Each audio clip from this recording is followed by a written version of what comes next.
to celebrate the 80th anniversary of the College of Education. And we've invited Doris to Dyke, who is coming to receive an honorary doctorate in divinity from St. Andrew's College, to speak to us, to reminisce. Reminisce. Going all the way back to the beginning of her life.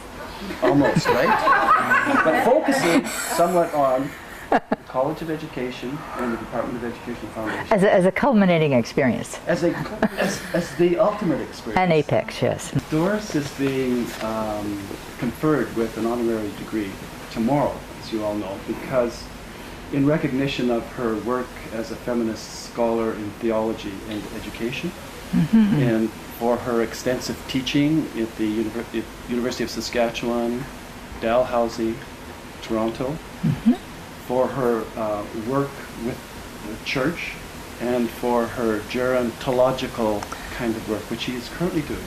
And so we are very lucky that she is being given this honor, and Jake has just come over from St. Andrews, and I'm so glad to hear Jake, to hear Doris, so that we could have an occasion for her to reminisce with us about the development of the College of Education during the period that which she was here. Now, I had thought it would be wonderful to have Doris come, having been a student of hers at the time. This is my supervisor, my master's thesis supervisor. And my TA. And I thought, well, Doris has this inside view of the college at the time, in the 1960s and 70s. And it was at that time, in 1970, I remember 1969, I think, coming for the first time, I think, meeting with Ormond and Ray Kopaz and yourself, and it was in the building, in the law building? Law, commerce. Commerce and law. And then when I came in the fall, it was here. Actually here. So right at that transition point when Avenue A students were beginning to come over here, and it was the beginning of the development of the undergraduate program here. And it was also the beginning of our graduate work. Graduate program, because it was in 1968 that Irene Pelzer and Bill Bruneau were the first graduate students to come out when Doris was here. And in 1971, there were 3 graduate students, including Ken McDonough, who said he was going to come today, but isn't here. From the he was going to be almost on time, wasn't that right? He was going to be almost on time. I guess that's it. And in 1972, Dick and I graduated. Along with 3 others. This so could be Ken. Doris has... Is this Ken? There's Ken. There's Ken, yeah. And I saw a very tall man walking along there. Hi, Ken. Hi. Great. Good to see you. Doris is Ken's supervisor, as you know, in 1971, graduated in 1970. So that was the beginning of a graduate program that now involves 76 graduate students in the department. How do you know that many? Yeah, well, I don't know them all. Right. And even in the last 10 years, we've had 3 master thesis awards that have come to this department from the university. Now, I would argue, I might be able to argue, maybe document that that's more master thesis awards than any other department on campus. So see what you started, or were part of starting.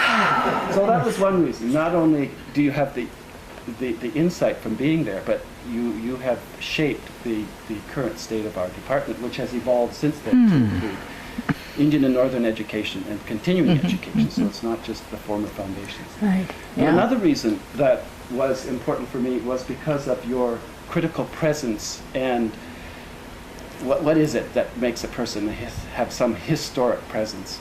And I had good memories of the time that I did my graduate work here from 1970 to 72, which included taking a course from you in which I have memories of feeling free, memories of feeling free. And that came with the incredible array of books to read. And I think what you said is, go read. And I said, go read at a university? So I could just go read books, and that was such a great feeling of freedom.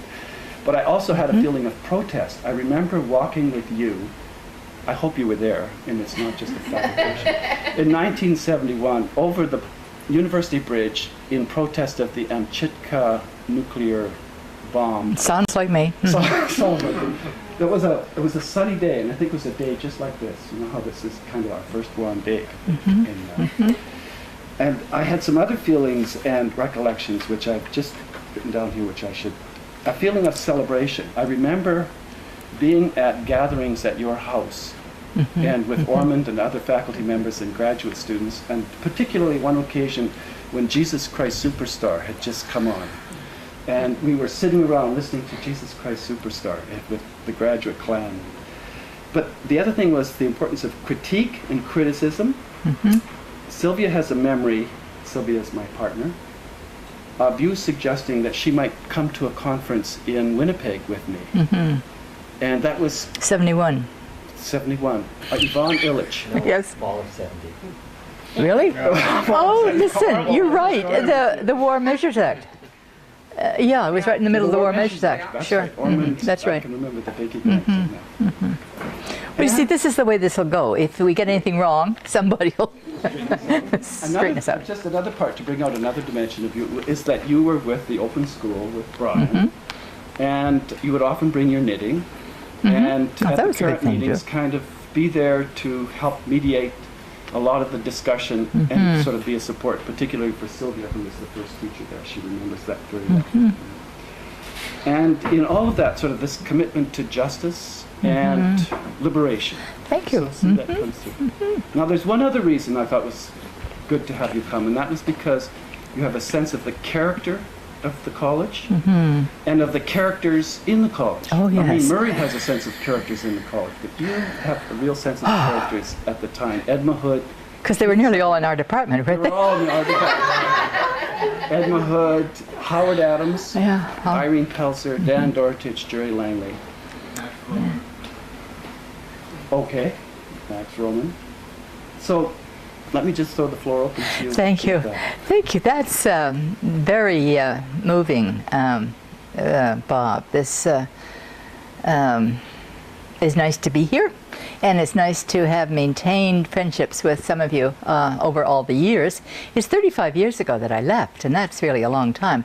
The fact that anybody remembers me at all is very nice. Now, I wanted to start at an early stage, because when we talk about teacher education, I sort of wanted to point out that by the time a person becomes a teacher, they have already spent from 16 to 20 years in the institution of which they're going to become a professional person. And so I would say that our first memories of being educated as to how to become a teacher is our own early teachers. And we start that at about 6 years old. I mean, the thing is, a nurse, for instance, wouldn't have spent nearly 20 years as a hospital patient before she became a nurse. So it's only in education that we have that length of an experience. So I was going to go back, and I was born in 1930. And so I started school in the 30s, and in the 40s I was in high school some of that period of time. Then in the 50s was my major time of being a school teacher. And that was in Toronto, and I might throw in my little parking lot anecdote right then. When I came here, I came, of course, from New York, having been a graduate student. Somebody was with me walking out in the parking lot to find my car, and there it was sitting with Ontario license plates.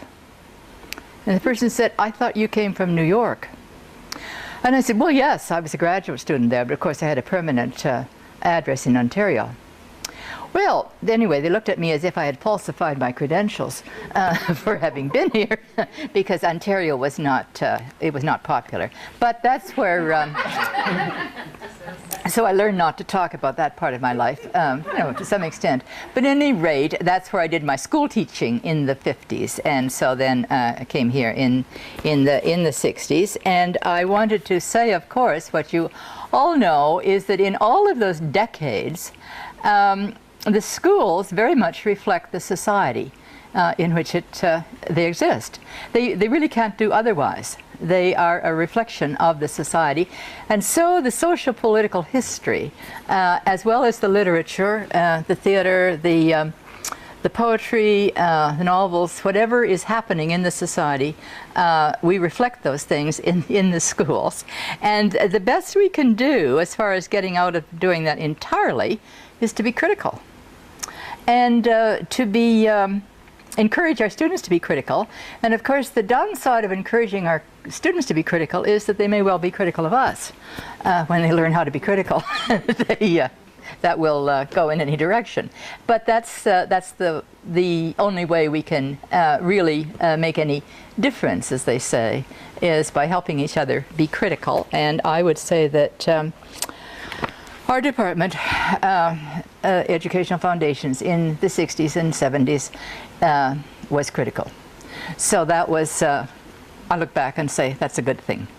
Now, I want to thank you so much for coming. And I was going to introduce this speech at an earlier stage by saying that the first time I heard Tommy Douglas speak, whatever length of time he had to speak, he spent the first half of it telling jokes. Now, I don't know that many jokes, but I know that you will think that I've gone on quite a while before I get to the point.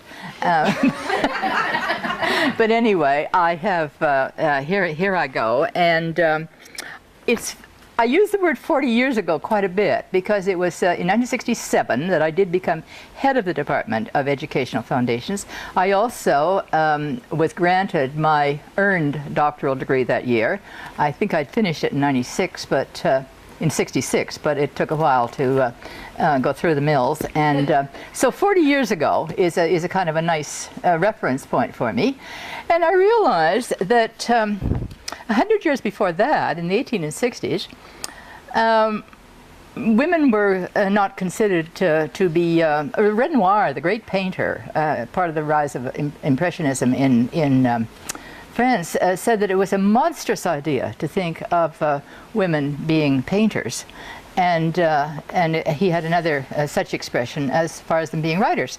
So it's, that's 100 years, and then there's been another 40 since that time. And one of the big differences from the time I came here until now is the rise of feminism.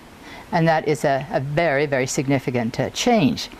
Now, also, of course, because I'm getting older, and you mentioned my gerontology, when I moved into gerontology after having taught feminism for the 20 years before that, I said I could now stay in a self-affirming field all my life.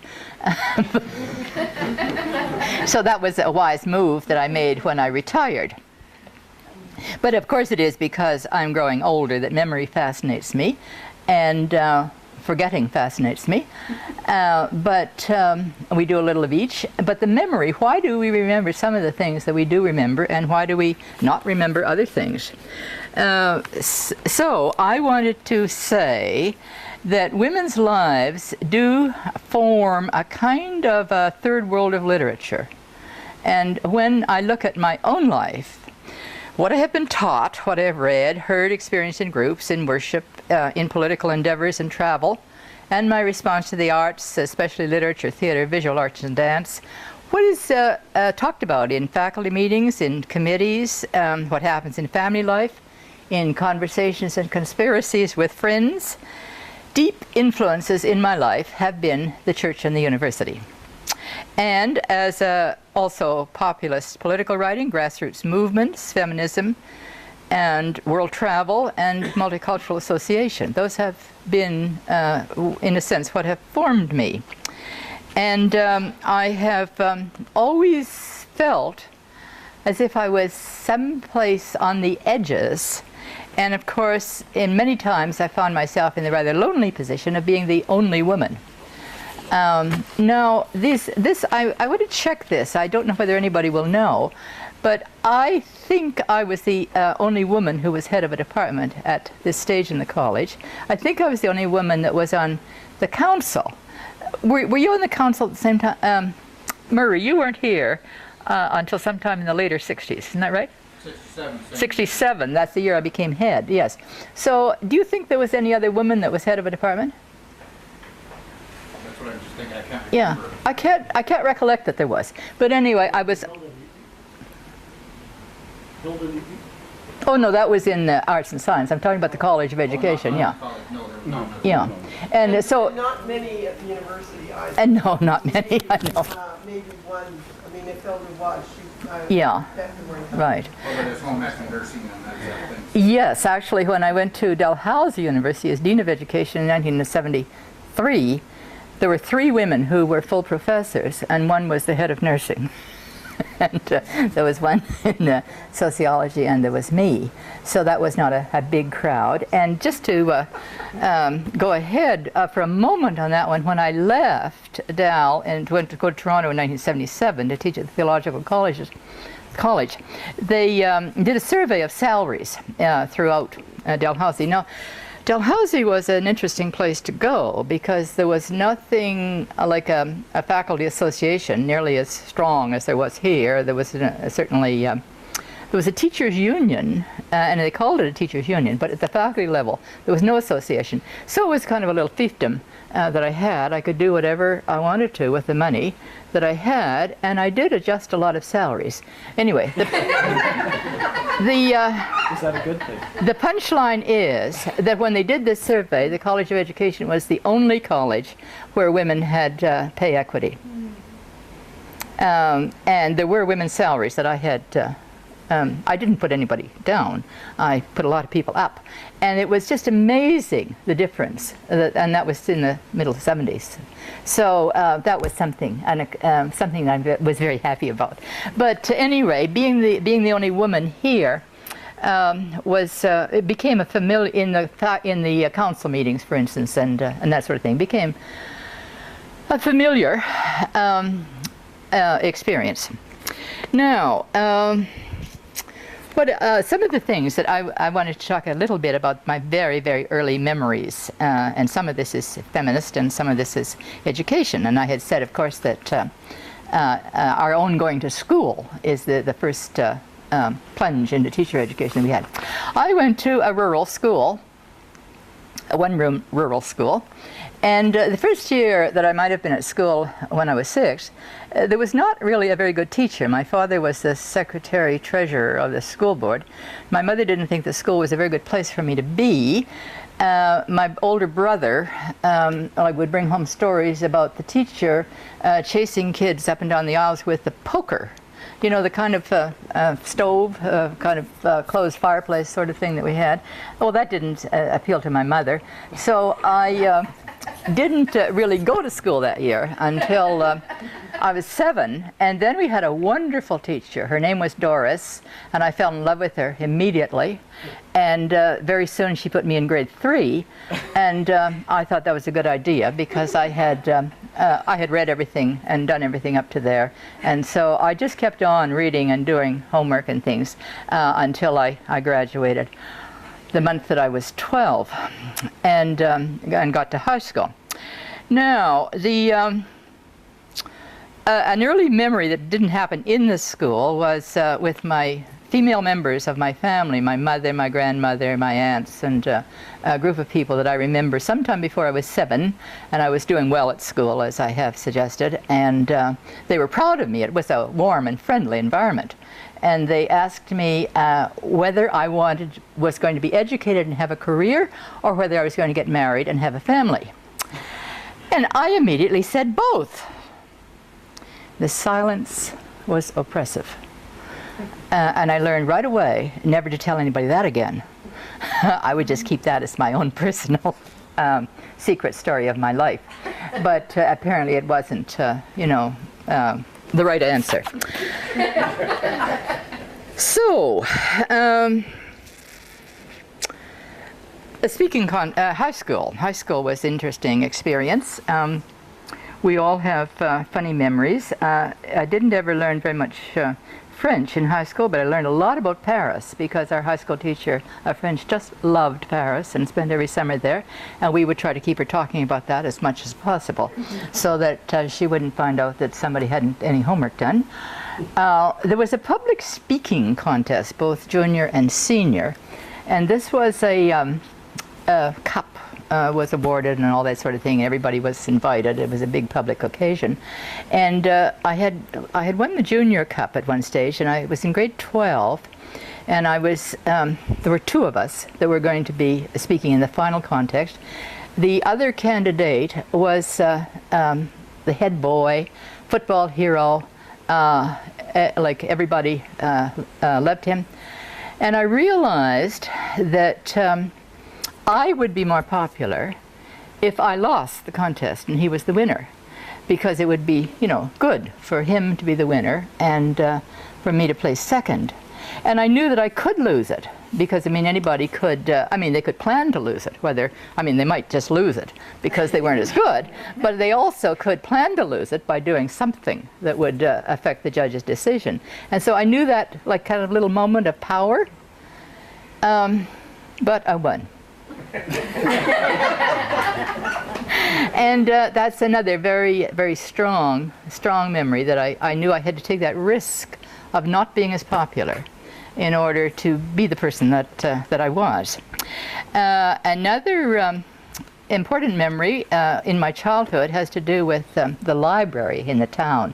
Beautiful Carnegie Library, and I loved going there and getting books, and I don't know how old I would be, maybe 10, 11, something along that line. And the librarian wouldn't let me have a book because she said I wasn't old enough for that book. So when my mother came to pick me up at whatever time it was, I told my mother about this.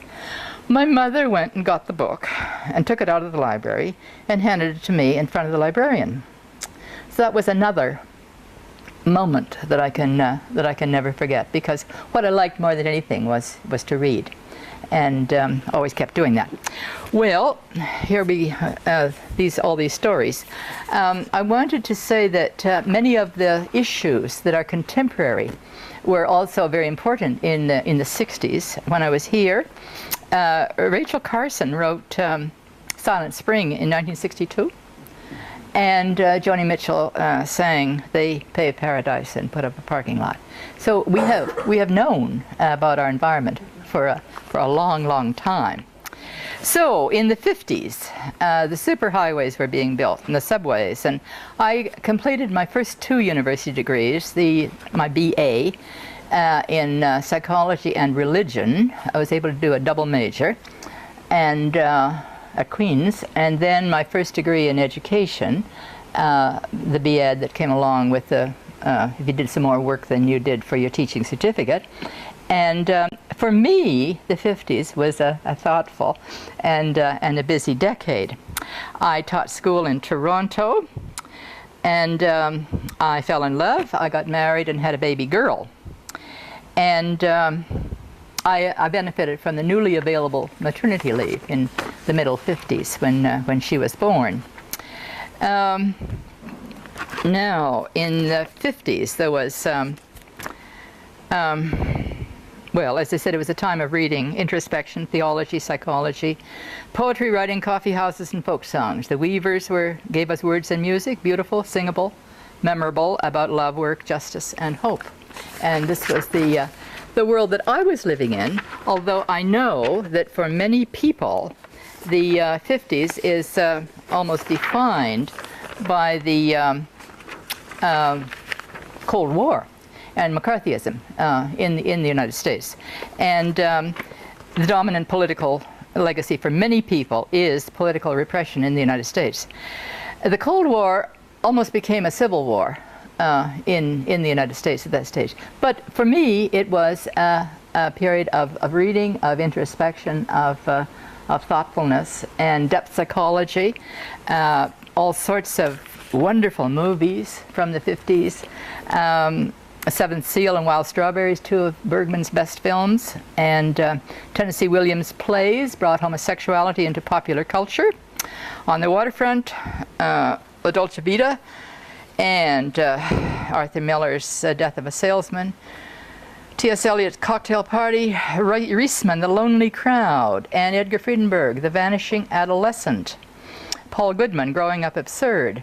There was a loneliness in that writing, and for some reason that appealed to me. Look Homeward Angel was the first play I saw on Broadway. We had a teachers' convention in New York City in the late 50s, and I saw this play. Now, I don't know whether any of you know it or not. It's it's a book, it's a novel in the first place, but the story tends to be, the angel is an angel that would be on a tombstone. And so we have this artistic male person, sensitive, artistic, but having a job at, in this this cement works sort of thing, rather than being able to live on his art. And he drank quite a lot. He could hardly bear life, and you had the feeling that his wife was, you know, an emasculating female. She was wanting to buy more real estate, and she had boarders and roomers and one thing and another. And that was the interpretation. And I read it again in the 70s, and you know what? He didn't seem to be a sensitive artist. He seemed to be a drunk that couldn't support his children. And hello, Eleanor. And come and sit here. Come up here, Ellen. Oh, here, come over here. You sit over there. Yeah. Hello, Eleanor. Okay, I didn't You realize sit down it was- there. I thought it was come and go. I didn't realize it was exactly 3 o'clock. Oh, okay. That's I'm sorry, I didn't get that. there. Well, anyway, we're in the middle of this. So that, and she, you see, rather than being this, as I said, emasculating female, she seemed to me to be a woman that was trying her best to feed her children in whatever way she could by renting rooms and taking boarders and that sort of thing. What a difference 20 years could make in the way you see something. But any rate, Second Sex was written by Simone de Beauvoir in 1953. And then, of course, Erik Erikson's Childhood in Society was very important to me, and Margaret Mead, Martin Buber, and Paul Tillich became the theologian of choice for me when I went to graduate school. And by the 50s, Northrop Frye in Toronto was identifying poets, among whom was Irving Layton and Miriam Waddington, and telling us that poetry was a form of knowledge that doesn't date and will continue to hold interest for future generations. Now, as a child, I read Anne of Green Gables, and I loved that. I read Ralph Connor, and I didn't like Ralph Connor. I read Nellie McClung and read To Solitude, so I had a sense of Canadian literature. And as a teacher, I thought a lot about education, because intellectual excellence seemed to me to be the task of education in the 50s, educational excellence. In part, this was a competitive response to Sputnik and a way of fighting the Cold War. But the real change was in the universities, of course. Rather than the 10% of the top students going to university after the war, by the 50s, 30% were going. And so that made the universities a different place. Psychology of education and sociology of education were illuminating problems in teaching and learning. Prior to the 50s, there had been only history and philosophy of education to provide a theoretical basis. My life changed very abruptly in 1959 with the sudden death of my husband. I was devastated, and I felt I couldn't go on with what seemed to be a half-life. And our home, which I had loved so much, became a place of desolation, and I decided to go away. And I decided to go to New York to study theology. And perhaps it was a longing for a new life, but I didn't know that until it happened. And my daughter then was 4, and we went to New York. And of course, I was a foreign student and a single parent, although the latter category was not in use. But I do also have some memories there. A young man who sat beside me in the Hebrew class at 9 o'clock in the morning said, "You know, I saw you and your little girl coming up the street. And I was just getting out of bed, going into the shower and getting a coffee to get here. And I realized what you'd already done." Now, I didn't want anybody to know how hard it was. But I remember that story all these years. She was in those days, and she was there from before 9 in the morning until 4. And then, but the 4 hours afterwards that I spent with her were very life-giving to me. And so I didn't have as much time to do studying as some students did, but I needed the time with her. And we made many friends, and she had lots of graduate student friends, because most of the graduate students were their longing for children was as great as their longing for high marks. So she was a popular person at our social gatherings. Now, at that time that I was in New York, the social upheaval, the civil rights movement, Kennedy was becoming president, and of course as a Canadian I couldn't really see what the problem was with having a Catholic as the president, but I was congratulated. One time they were wanting me to sign up, that I would vote and that sort of thing, and I said I was not an American, and they said, "My, you speak the language well."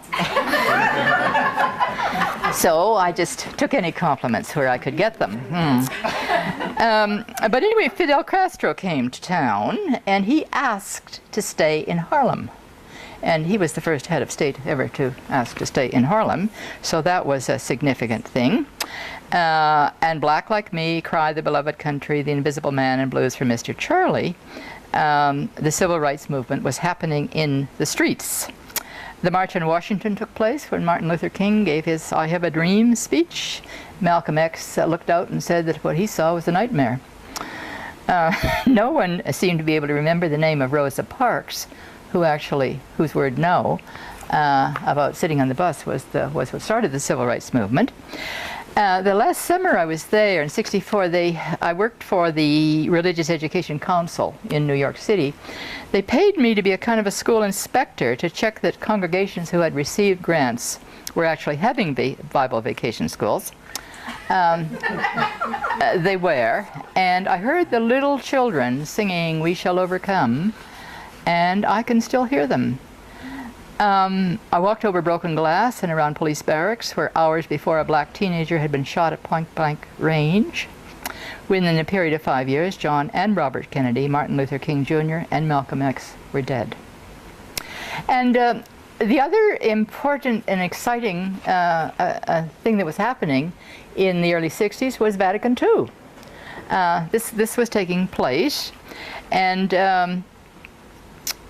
I grew up in Protestant territory. I didn't even know any Catholics when I was a child, but I learned quickly, knowing Catholics in the 60s, and the Berrigan brothers' writing were crucial in overcoming my anti-Catholic prejudice and identifying real differences, because I had to cast my lot with those who advocated procreation by choice, an issue that required a good deal of intellectual energy in the 60s. Unity has always been a struggle for the Church, and of course the Anglican Church right now worldwide is struggling with whether it chooses unity or whether it chooses justice, in my opinion. But unity has always been important. It was important to Constantine, and it's important to the Anglicans right now, and it's always been important, but there are times that there have to be decisions made that perhaps will postpone unity for a while. Now, the middle 60s, by the time I came here, the search for freedom was so important that it became known as a revolution. Paul Goodman's book, The New Reformation, said that the purpose of the protest was not politics at all, but to have a movement and to form community. Theodore Roszak described the 60s as exotic religiosity. And there certainly was something going on in the whole society. Now, the Beatles were getting good press, the mood was upbeat, and I was lucky to have a job in Saskatchewan. Saskatchewan was wonderful. I came here in August when everything was golden. The sky, the fields, the trees, and it was a beautiful place. And I started reading Margaret Lawrence, W.O. Mitchell, and Sinclair Ross right away. W.O. Mitchell helped me to see the vast prairie sky, and instead of saying, "There's nothing there," I could say, "There is sky." And its vastness, beauty, and isolation assumed mythic proportions and functioned as a metaphor and formation for painters. I found the professional artists' workshops in Emma Lake with international artists, Kenneth Lochhead, Olitsky, and Greenberg, influenced people like Ernie Lindner, Dorothy Knowles, Otto Rogers, Noni Mulcaster, and many Saskatchewan artists, and that was important to me. I also realized that the depression in the 30s in Saskatchewan was very different from the 30s as I experienced them in Ontario, because I lived on a farm that was practically self-sufficient, and I really as a child, I really wouldn't have known any kind of oppression or depression, really. And I realized, I listened to the stories. We used to have to go out and do supervision of student teaching in the towns around. And at noon hour, sometimes I would I would have a little while to be alone, and I would often find the cemetery in a small town, and that was one of the ways I learned a great deal about life on the prairies, to see the little tombstones that a child had died at 2, another one at 4, another one at 6, another one at 8, all the same year. And it would have been something like scarlet fever, and I thought about what it would be to be a mother in that era and hold your babies, knowing that there was nothing could be done. And so I learned about the prairies in all kinds of ways. And as we have said, protests flourished. René Levesque, as well as Dick Gregory from the U.S., visited the university here. A Canadian study on human sexuality commissioned by the Canadian Council of Churches in the late 60s. I think I chaired that group. Quite a few people from St. Andrews, some professors from St. Andrews were on it. And our decision, of course, was that if theology had nothing to say in the area of gay and lesbian relationships, there could be no theological understanding of human sexuality at all. We couldn't keep a theology of sexuality viewed at from only a heterosexual viewpoint. So that was important. Then there was the Vietnam War, and there was Dow Chemical Company coming to hire students, and there was protests against the manufactured chemicals used in warfare, and the New Left struggled within the NDP, and films such as One Flew Over the Cuckoo's Nest, Easy Rider, and Going Down the Road caught the spirit of the 60s, and the sweet, sticky smell of marijuana hovered over the student parties. And Canada's centennial year, 1967, was celebratory. That summer, my daughter and I spent the 6 weeks in an Inuit community at Rankin Inlet. Now you've mentioned that Northern and education has now come into this department. So Father Reynaud was heading up Northern education at that stage, and an anthropologist did a lot of research up there, and the veterinary school did some research, and Catherine and I just spent the summer up there, and that was a very wonderful experience. I saw the famous sculptor Tic Tac carving soapstone sculpture and heard his throat singing. I brought home Inuit sculptures carefully wrapped in sleeping bags. We flew to Churchill, took the train to well, on the way home, we flew to Churchill, then took the train to the Paw, where we had left our car parked at the station, and then drove home to Saskatoon with my Inuit sculptures in the sleeping bags. Now, you couldn't weigh in at Rankin Inlet. You knew the plane was coming when you heard it, and it landed, and you just got on it, doubled as an ambulance, and somebody picked up one of my sleeping bags, you know, the way you'd pick up by 2 fingers.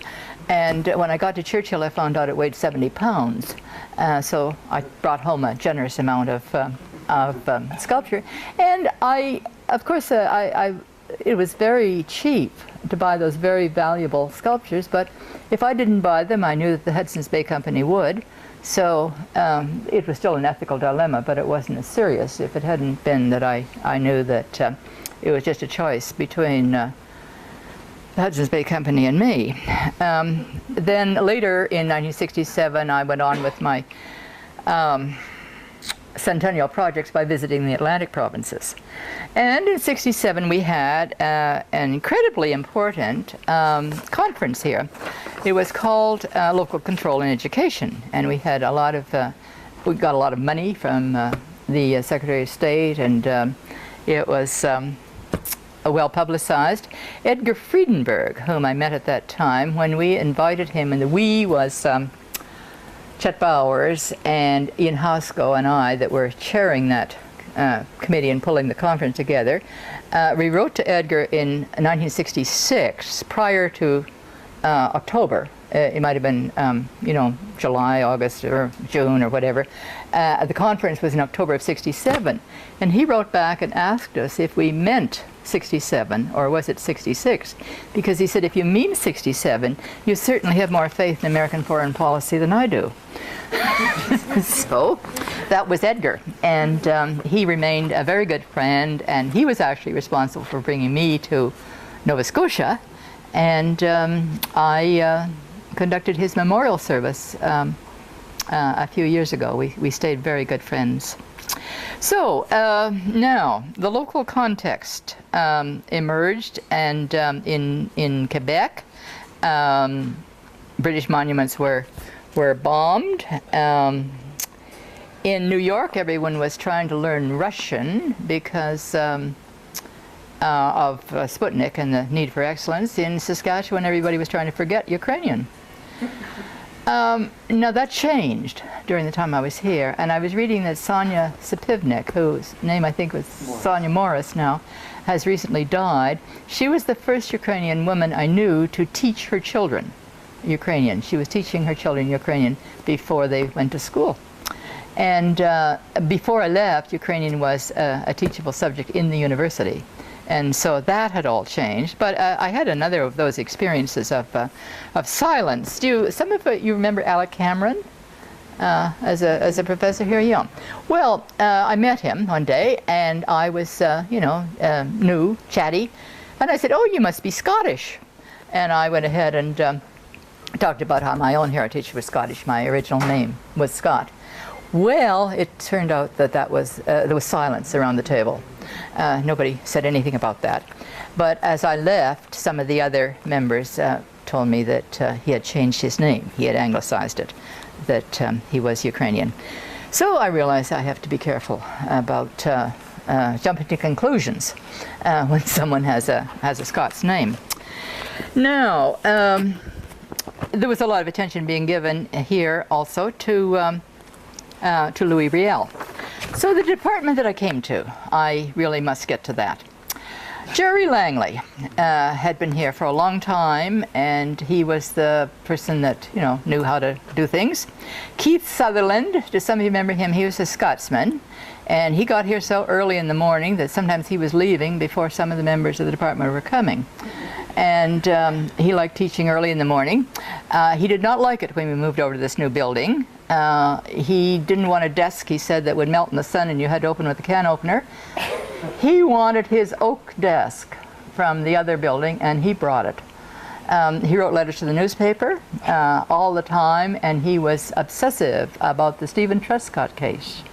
And he did more work on that than we could have imagined in that era. Ed Mahood was here. Now, as far as I know, Ed was a communist. And of course, this was a dicey time to be a communist with what was going on in China and things like this. But there was a consistency in that he valued work. When I was leaving, Ed was sorry that I was going to leave. And he said that he had noticed how much work I had to do. Sometimes 4 other members of the department and get things done. And he said that he would like to help me do that work if it would change my mind to stay. And I was very moved by that, and I have never forgotten, because work is important, and who's doing it is important. And like sometimes people, sometimes not everybody notices sometimes how much actual work there is to be done. Chet Bowers was here, and it was because he had been head of the department and he was leaving. So I must tell you about Kirk's offer to me in 1967 about being, he asked me if I would be acting head of the department. So I asked him why he would want me to be acting head of the department. And he was a poker player, you know, Kirk, and he kept looking at the floor until he thought he could look at you. But anyway, I kept looking at him the whole time so that he didn't have much time off. He went through a bunch of reasons about me being head of the department, and I said that was wonderful if he thought those things about me, but if he did, why would he not want me to be head of the department? And you know what he told me? He told me that I was too young. And I said, I also realize that's, flattering, but actually I'm a year older than Chet Bowers, who was leaving. So Kirk knew I was in correspondence with one or two other places, having the doctorate finished. You always are, free to ramble. And he wanted me to promise that I wouldn't do anything until he got back to me. And he got back to me, and he offered me the headship. And he also told me that one of the reasons he wanted me to be head was that he thought I would be able to get along with everyone. And he knew that everyone did not get along with everyone. And that was one of the, it's one of the prices you pay for people with strong opinions.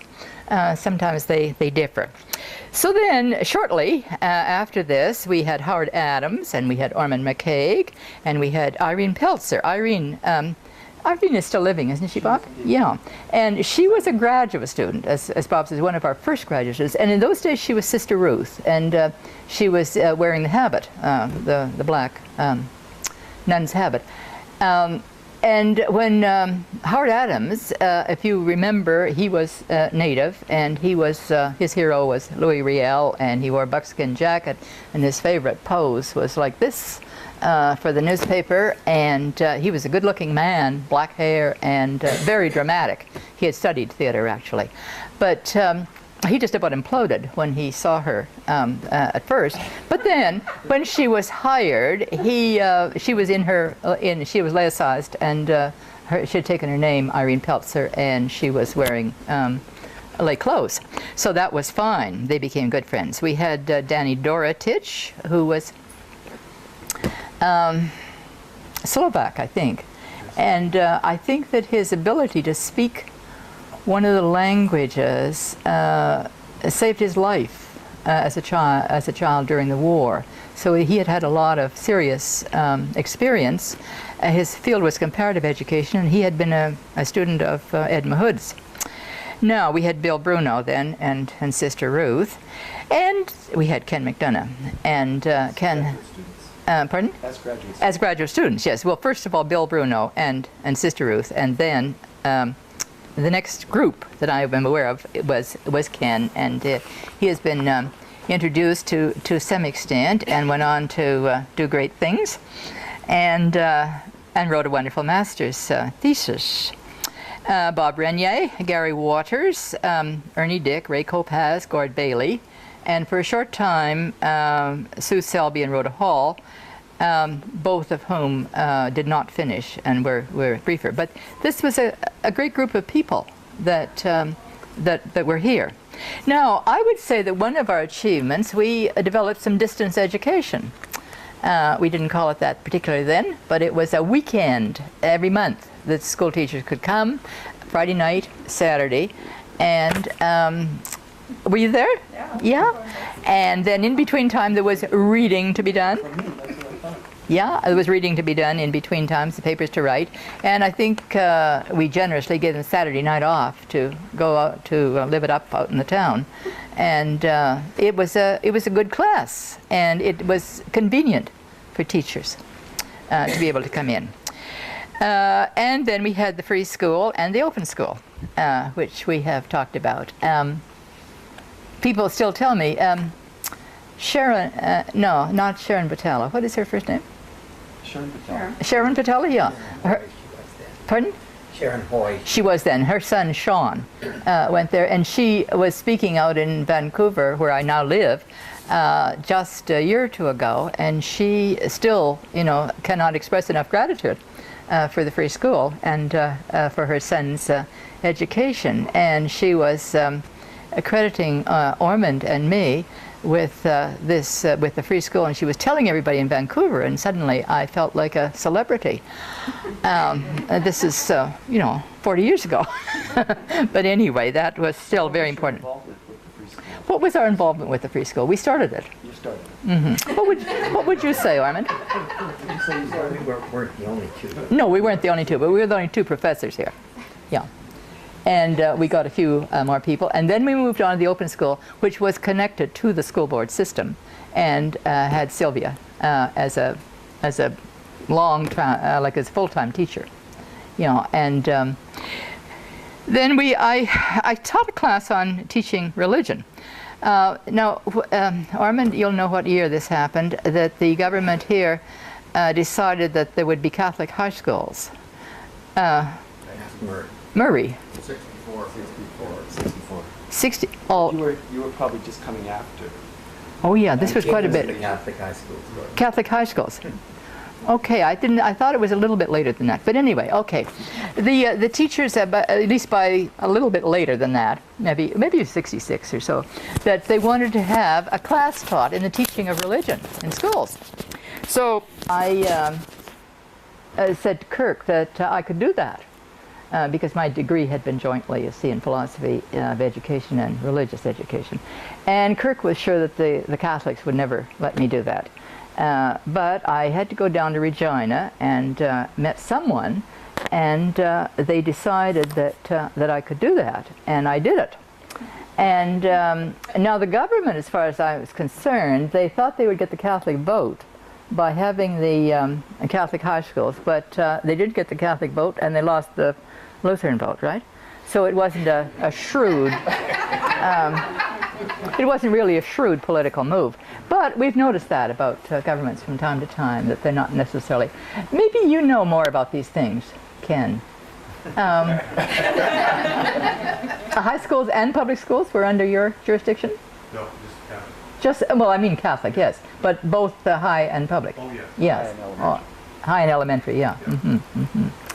Okay, now we're going to get finished here pretty soon.